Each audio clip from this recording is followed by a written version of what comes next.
In the last video, we were looking at this particular probability distribution. It is the distribution of earnings of employees in Ireland in October 2009. We saw that the lower quartile was 12.8 euros. That means that a quarter of all employees in Ireland in October 2009 had earnings less than 12.8. In other words, the area under the probability distribution curve to the left of 12.8, which is this value here, is 0.25. In this question, we're given that 6 employees are selected at random from this population. And we want to get the probability that exactly 4 of them had hourly earnings of more than 12.80. Let's suppose we randomly select an employee from the population. What is the probability that that particular employee had hourly earnings of more than 12.80? Well, that's just the area under the curve to the to the right of 12.8. So it's all this area here. Well, the total area under a probability distribution curve is 1, so it's 1 minus 0.25. So I'm going to call that P. It's 1 minus 0.25, which is 0.75. So that's if we select one employee at random from the population. Now we're talking about 6 employees being selected at random from this population. So we're going to let n stand for the size of this particular sample. So that's 6 employees. Now we could sample with replacement or without replacement. If we sample with replacement, it means that we sample an employee at random from this population, which probably consists of hundreds of thousands of employees, and we look at that employee's earnings, and we should find that 3/4 of the time that employee's earnings will be greater than 12.8, and 1/4 of the time that employee's earnings will be less than 12.8. So even if we don't replace that employee when we're making our second selection for the second employee, it's not going to change these probabilities that much. You know, we take one employee out of a population of 100,000, for example. It's not really going to affect things. So whether we sample with or without replacements, the probabilities for each employee are going to be roughly the same. So 6 of them are selected, and we're interested in the probability that exactly 4 of them had hourly earnings of more than 12.8. So we're going to let capital X stand for the number of employees that had hourly earnings of more than 12.8. Such a random variable X has values 0, could have values 0, 1, 2, 3, 4, 5 or 6. We could have at most 6 employees from our sample of size 6. Okay, this is our sample size. We could have at most 6 employees that had hourly earnings greater than 12.8, or we could have at the very minimum no employees. So these are all the values that this random variable X can take on. Now I'm using the capital letter X. It's got nothing to do with little. We could say little x is the hourly earnings of each employee in the population. It's got nothing to do with that. This capital X is the number of employees from our sample of size 6 that have hourly earnings greater than 12.8, and these are all the possible values that X can take on. So this X is known as a random variable, and with each value of X there is an associated probability. So we can calculate, for example, the probability that X equals 0. That means no employees in our sample have earnings greater than 12.8. And we can calculate the probability that X equals 1. Probability X equals 2, which means that exactly 2 employees from the sample of size 6 have earnings greater than 12.8. And we could do it for all values of X. So we can go as far as probability of X equals 6. So if we sum all of these probabilities, we should get 1. Okay, so all the possible outcomes have been covered from X equals 0 to X equals 6. So the sum of the associated probabilities must equal 1. This random variable X is said to follow a binomial distribution. Now that's not going to make much sense now, but in the next video I'll explain more about that. What I want to do in this video is calculate the probability that exactly 4 of the 6 employees had hourly earnings of more than 12.8. In other words, we want to calculate the probability that x equals 4. The parameters of this binomial distribution are p and n. N is the sample size, which is 6. P is the probability that an employee in that sample has earnings greater than 12.8, which as we saw is 0.75.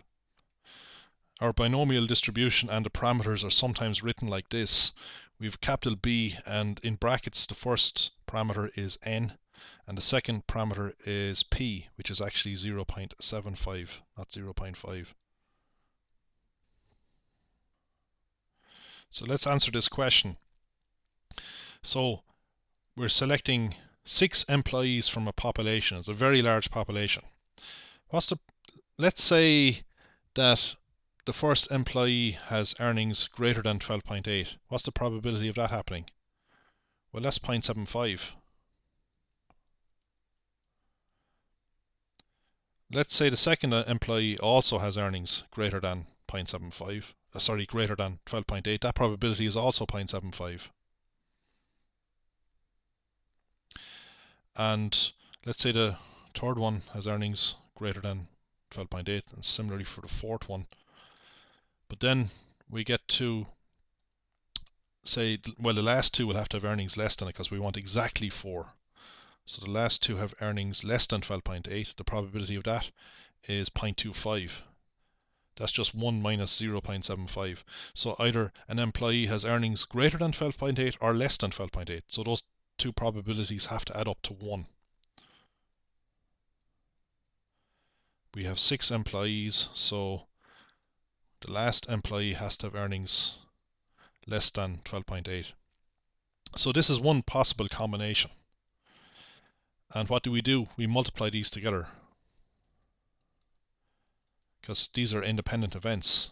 So we pick an employee out of the population, we see what the hourly earnings are, and that has no impact on a second employee's earnings, and a third and a fourth and a fifth and so on. So they're all independent events.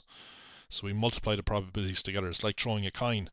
If we throw a fair coin twice, what's the probability of getting 2 heads in a row? Well, it's 0.5 times 0.5. They're both independent events, so the probabilities don't change, and we multiply the probabilities together.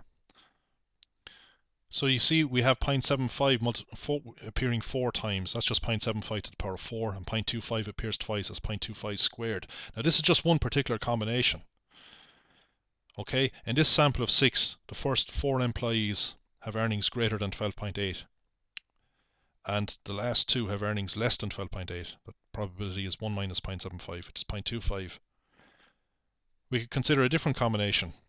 We could have something like this, where the first 3 employees in our sample have earnings greater than 12.8.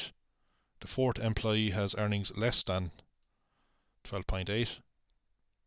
Next employee has earnings greater than 12.8, so that's probability 0.75. And the last employee has earnings less than 12.8. So again, we have exactly 4 employees with earnings greater than 12.8. And you see it's just the same probability, 0.75 to the power of 4 times 0.25 squared. So we could have this situation, or we could have this situation. So there's many different orderings or different combinations. And we have to consider all of those combinations, because we can have this or this. We have to add up all of these. We have to add this. They're all the same. They're all 0.75 to the 4 by 0.25 squared. We have to add them all up. So the idea is, how many of them are there? How do we count all of these? Well, we could think of it this way. Imagine that each employee is represented by one of the first 6 letters of the alphabet. So we have A, B, C, D here, and the last 2 slots in our sample are E and F. And here we have A, B, C, D, E, and this slot here is D, and this slot is F. So it's like selecting 2 slots from 6 slots, or 2 letters from 6 letters. that gives us these purple letters. That's how many ways can we select, how many combinations of 2 letters can we get from 6 letters. It looks like a problem in combinatorics, and that's what it is. We could turn that around and say how many ways can we select these 4 A, B, C, D from 6. How many ways can we select 4 letters from 6, or how many combinations of 4 objects are there from 6 objects? So you can see that our first combination corresponds to A, B, C, D. They're the yellow combinations, representing the probabilities of 0.75. The second combination is A, B, C, E. So I've only written down 2 of them, there's lots more. Basically, our problem boils down to the number of combinations of 4 letters from the letters A, B, C, D, E, and F. We could compare it to this situation. Okay, so if we want to select 4 letters from 6, or 4 objects from 6, we see that there are 6 ways to select the first letter. And when we've selected the first letter, there are 5 ways to select the second, 4 ways to select the third, and finally there's 3 ways to select the fourth, because there's only 3 letters left. So by the fundamental principle of counting, the total number of ways of selecting 4 letters from 6 is got by multiplying these together. However, some of these are the same. Like included in this lot of permutations, we have things like A, B, C, D, but we also have A, C, B, D. But these are the same. Okay, so how we arrange our first 4 objects, our employees in this case, doesn't actually matter. Because the first 4 drawn are all 0.75. So how they're drawn is really irrelevant. So these permutations are the same, but they're just one combination. So what we have to do is divide by the number of ways of arranging 4 objects, which is 4 factorial. That's the number of ways we can arrange, say, the letters A, B, C, D, or the letters A, B, C, E, or the letters B, C, E, F. Okay, any 4 letters is 4 factorial. And the notation for this is 6C4. So working out combinations is quite easy. We have 4 factorial in the denominator. That's the number of ways of arranging 4 objects. And on top in the numerator, we have 4 integers, 1, 2, 3, 4. It's the same number of integers as in the denominator. We start at 6 and we multiply back, decreasing by 1 each time. So if we calculate this thing, we get 6 5s are 30, divided by 2 is 15. So there's actually 15 different combinations. Now we could have looked at this problem in an opposite sense. We could have said that it's the same thing as selecting 2 objects or 2 letters from 6 letters. So we could change this to 2 letters. So this first combination here we can write EF. So it's like selecting 2 letters from 6. In the second combination we have DF. So how many ways can we select 2 letters from 6 letters? Let's just do that.